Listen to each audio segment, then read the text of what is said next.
And joining us this afternoon is the Director of BELLE DOULEUR, Attorney Joji Villanueva Alonso.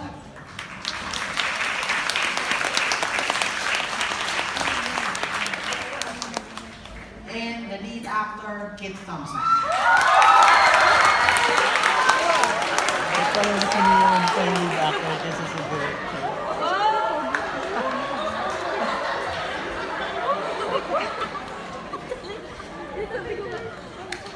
Okay. Judging from the reaction, siguro naman maraming magtatanong. Maraming may gustong malaman. So, when you go down the stairs to ask your question, please tell us your name, your affiliation before you ask the question. So now the floor is open for any question. Uy, kaya sila. Sige, may tatanong. Sige na. Ayan, ito yung yes, sir.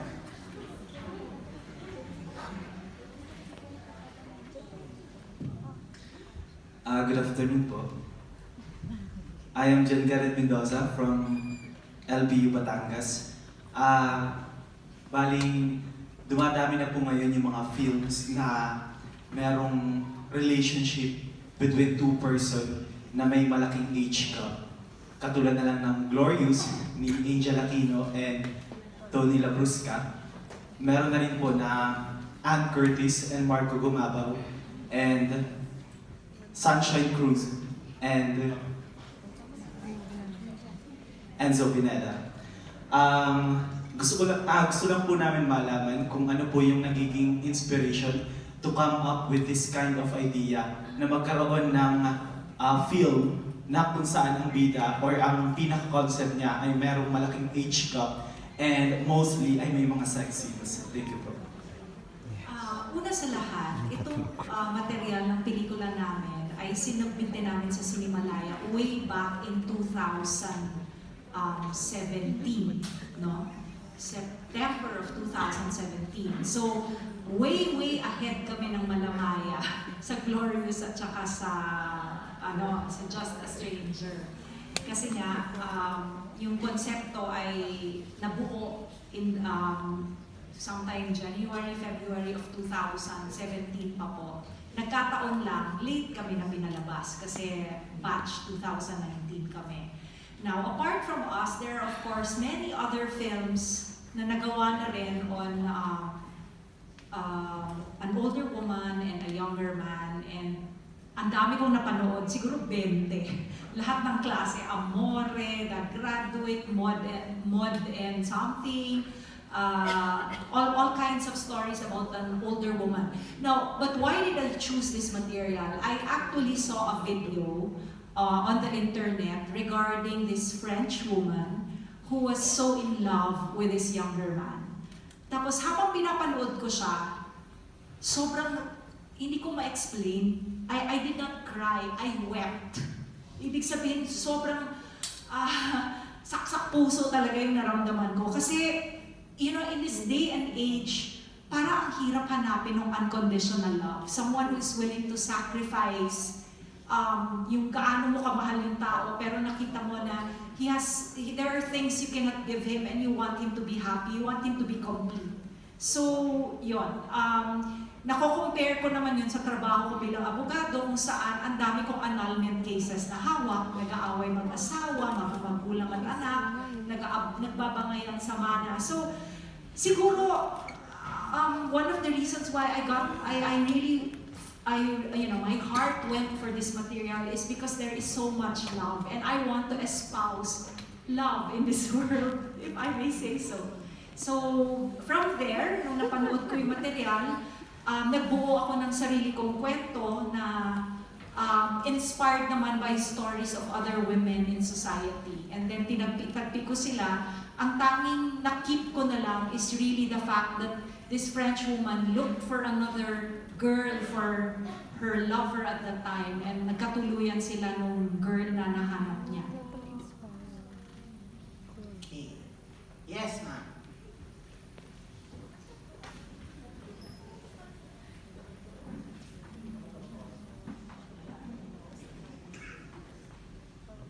Hi, good evening. evening. My name is Cynthia. I live in the States. Thank you very much for making a quietly devastating movie. Ang tanong ko is, we've proven that Filipino filmmakers can make complicated films. Hindi yung ABCD movies na mga blockbuster, di ba? So, and folks like us na nasa labas ng bansa, we're hungry for these kinds of films. Paano ba mas mapapalaki yung distribution ng ganito mga pelikula sa labas din ng Pilipinas para yung napapanood din namin na hindi kami makapunta every year for Cinemalaya films, we can watch them here, and how can we support them better? And then, really special thanks for showing us that pwede mag-isa ang mga babae. Yes, diba? Go. Okay. I am fortunate because I have been a producer for the last 15 years. I have produced some alternative films, Cobrador, Babae sa Septic Tank, Extra of Vilma Santos, Posas, Bisperas, Buaya, which were all winners in Cinemalaya. And on the other side of the fence, I was able to produce commercial films like English Only Please, Walang Forever,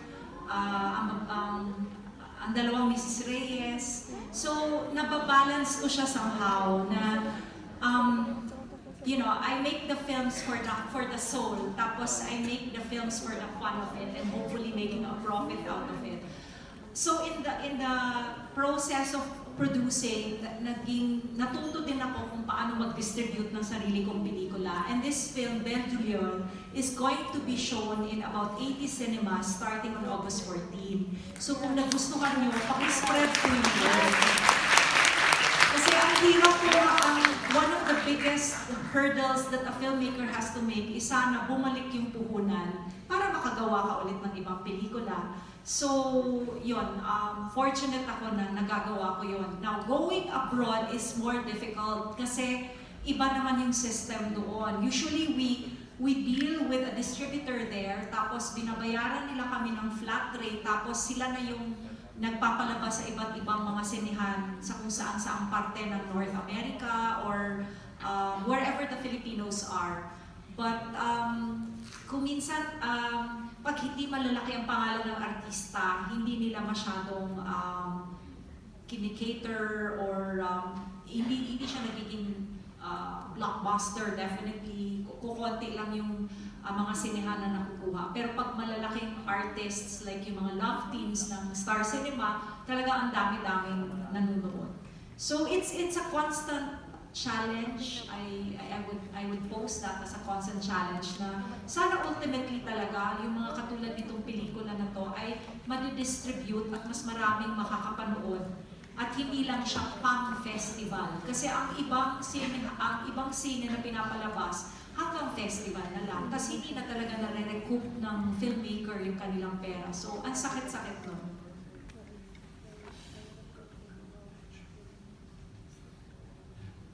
Yes. Tanungin nyo naman si Kit. Okay lang ba? Unang magtanong kay Kit, may selfie.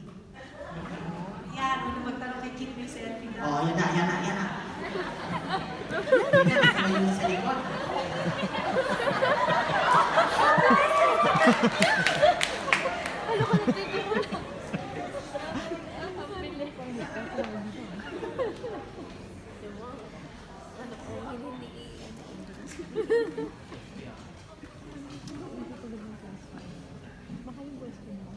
Hello po, good afternoon. Congrats po sa film nyo. Naiyak po ako, sobrang iyak po ako naiyak sa likod. So, my question po is, there are a lot of stories out there. Bakit ito yung napili mo na character na i-portray? Because napanood naman namin lahat na this character is very bold and makikita talaga na madaming scenes of making love. Sobrang hirap ba para sa'yo na, sobrang hirap ba sa'yo yung film na to?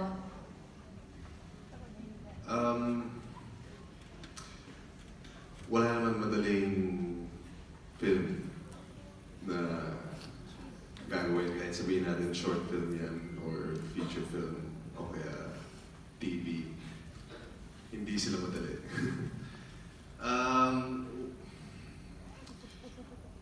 Hindi ko pinili yung material na to, actually. Direct reached out to my manager, and my manager reached out to me. And then they told me the synopsis. I said that I wanted to read the whole script, so they sent me the whole script. I read the whole script and I liked it. So from there on, she sent me sent me sides to do, because I was still in LA that time. She sent me the sides to do, so I sent her about like 3 scenes, and she sent those over to Mylene, and they all talked together, and they said, okay.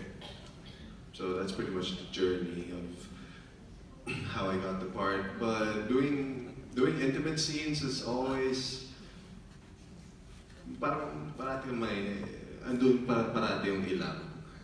Lalo na ako, iba't iba yung mga actress na nakakatrabaho, hindi yung wala akong love team, so-called love team. So it's always kind of like developing a new relationship and trying to get comfortable and knowing the boundaries of your co-actors. And just respect and have fun at work. Thank you. Mamaya yung selfie mo. May utang ako sa'yo. Mamaya may utak siya sa'yo, sinabi mo. Yes, question. Yes, sir. Wait, baba. Hindi na chance.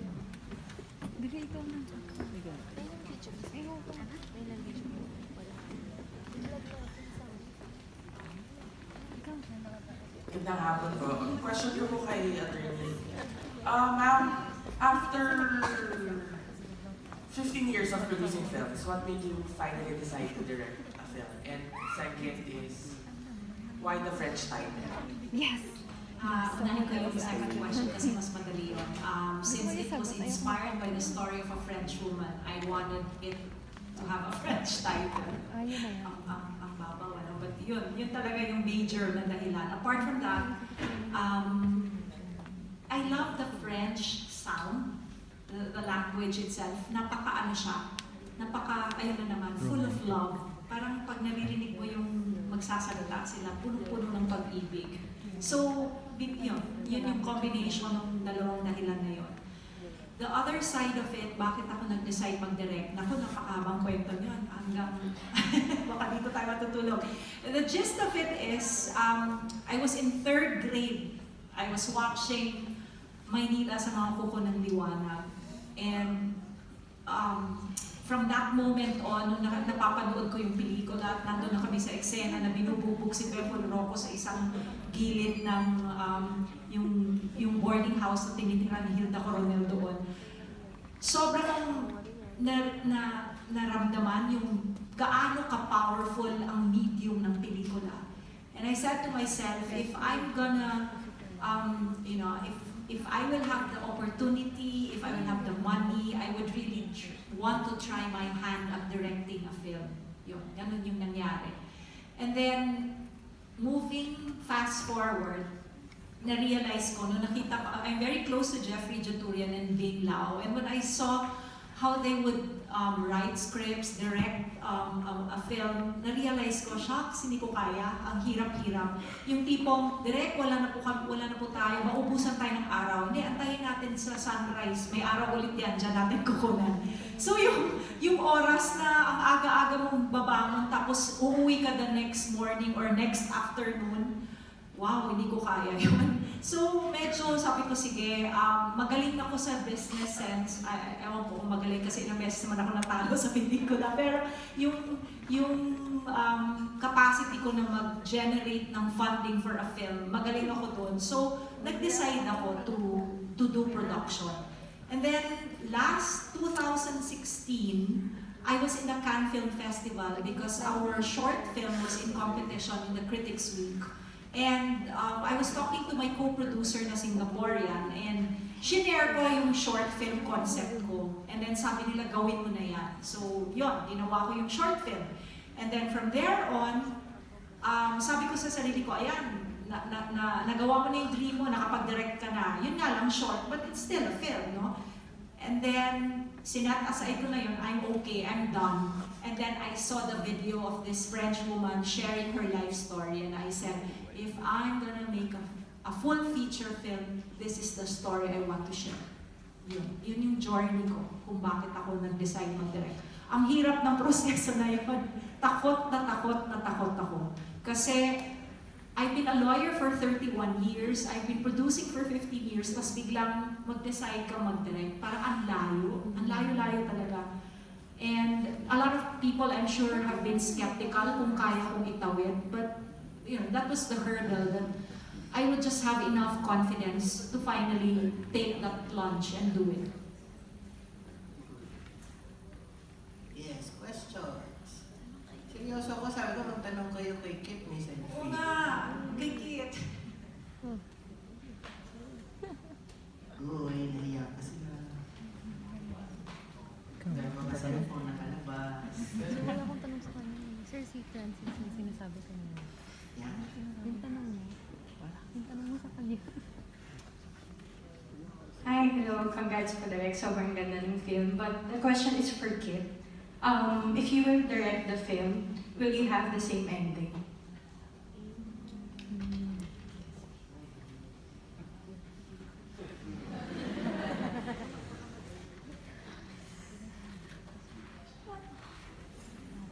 Hirapan sa sagot. Kasi Well, siguro hindi ko sabihin niya, papalitan. gusto niyang palitan mo. Kasi yung title niya, Beautiful Painting. So kung papalitan ko yung ending na happy ending, hindi na siya beautiful painting. Beautiful na lang siya. May utang rin ba ako sa'yo? Yes, may selfie din ako. Dalawa na sila. Yes. Yes.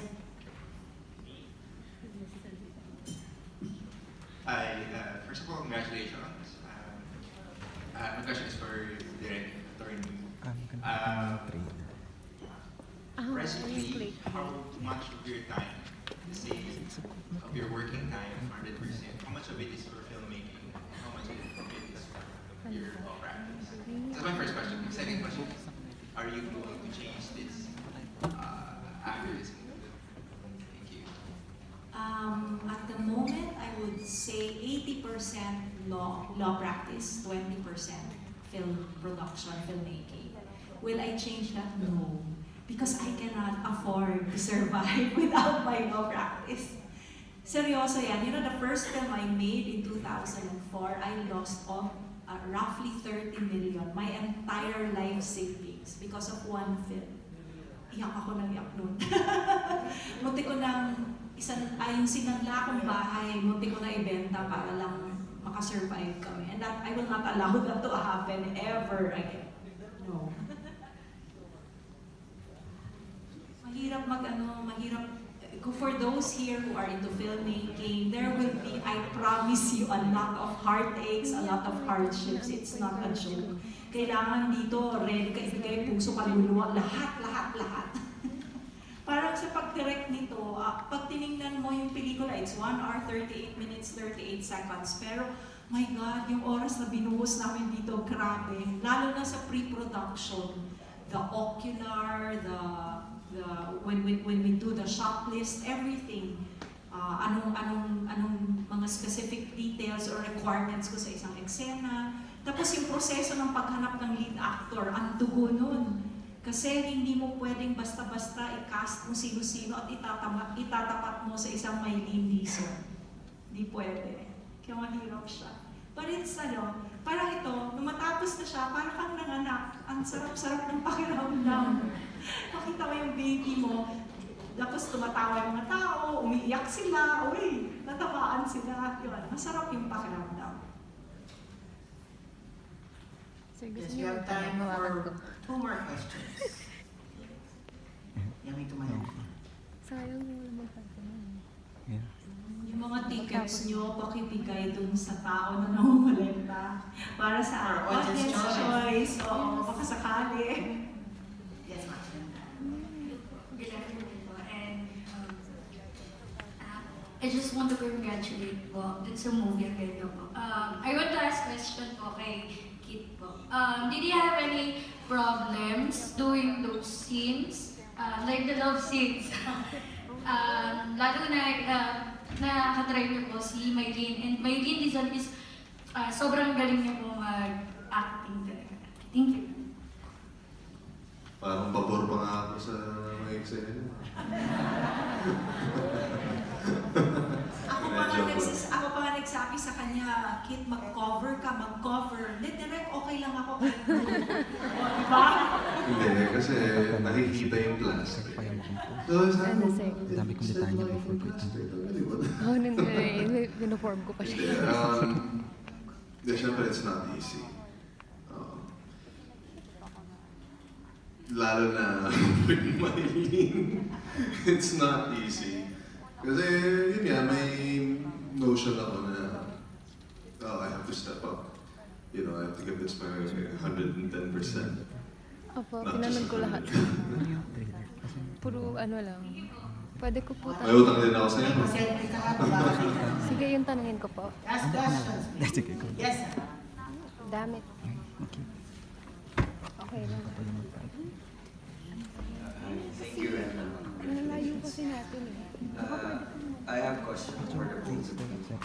Direct, Punta tayo ka sa likod. how do you cope up with Pwede the po. stress during the shoot? Saan hintay ko? Filmmaking is really something na stressful every Mag-iisa single ka shoot, na diba? So how do you like have fun or something during the shoot? And for a kid, ano yung ideal mo, parang director, like ano ba yung gusto ng isang artista? Paano siya itrato ng director or like that? Thank you. Ideal director, si Direk. Kasi sasabihin niya. Hindi, kasi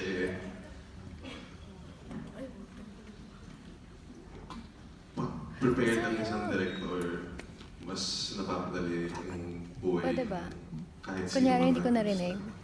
Mas napapadali yung buhay ng kahit yung mismong production.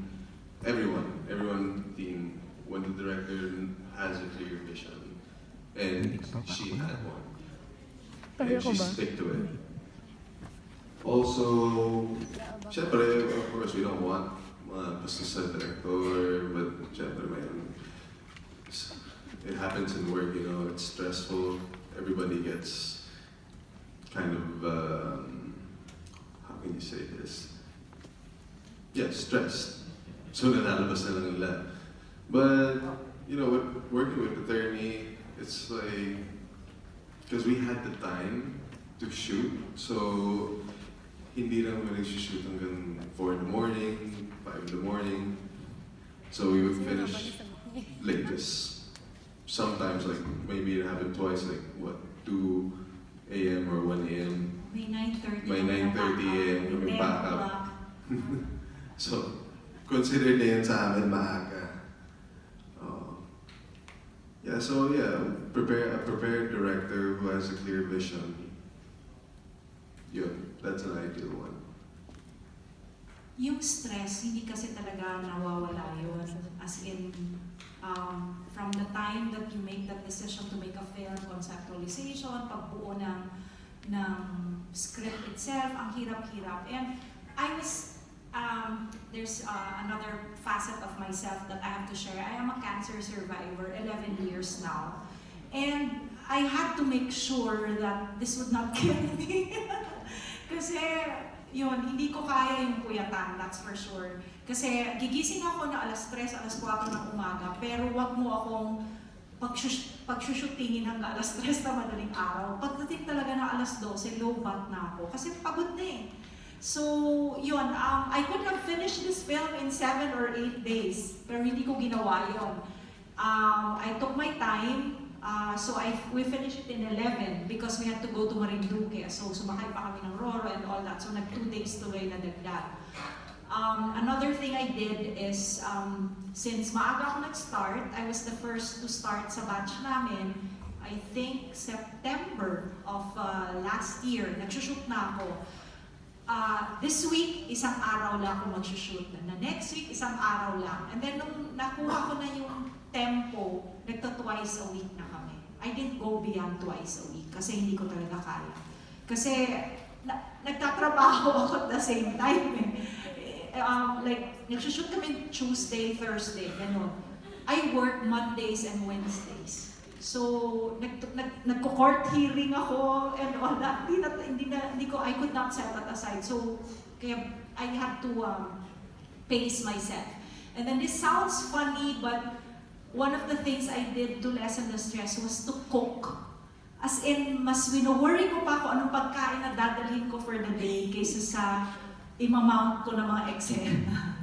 So, nagluluto ako ng laing, ng Bicol Express, ng kung ano-ano. Basta kung ano yung maisip ko, dinadala ko sa set para mas masaya. So yun yung stress reliever ko, cooking. Okay, wala na kahabol sa selfie Wala na. Meron pa sa likod, yung tumayo si Kuya. Sige, after you, the lady. Sige po. Yung question is para kay Kit.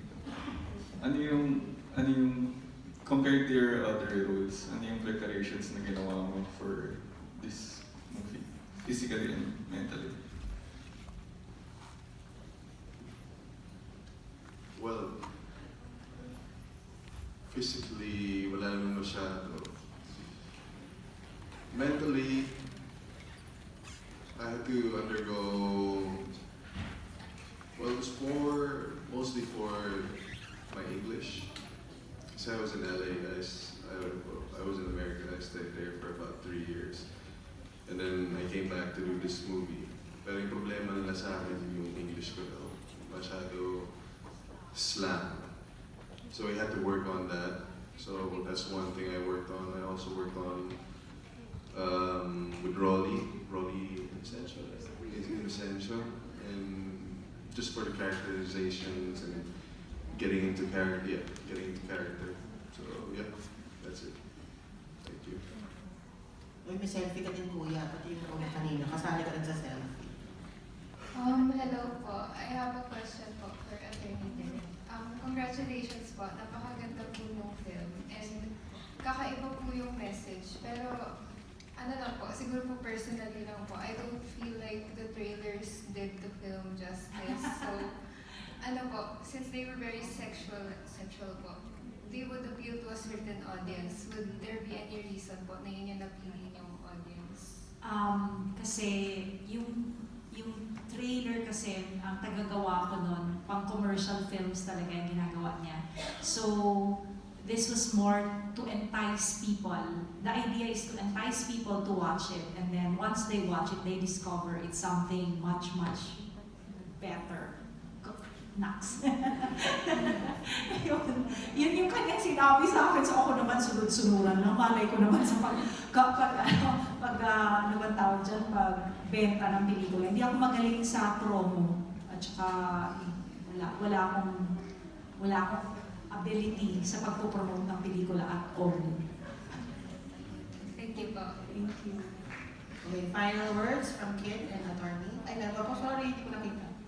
Good afternoon po. Para po ito kay Sir Kit. Kunyari po Sir Kit, single po kayo. May chance po kayo na may love kayo sa kwarto po. Kung katulad ni Mylene Dizon. Hindi siya yung intern. Kasi feel ko kung siya yung... Baka may selfie ka. I wouldn't feel... Final words from Kit and Attorney Joji. Thank you for watching. We really appreciate it. Thank you for staying, and we hope you enjoyed it. Yeah, thank you. Have a good night.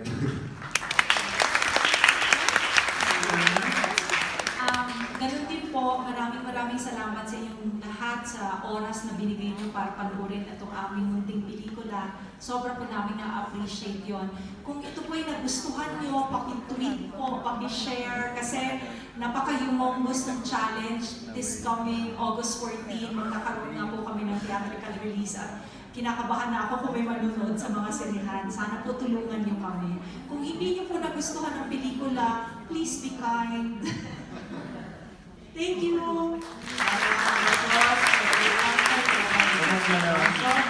Yun po mga may break account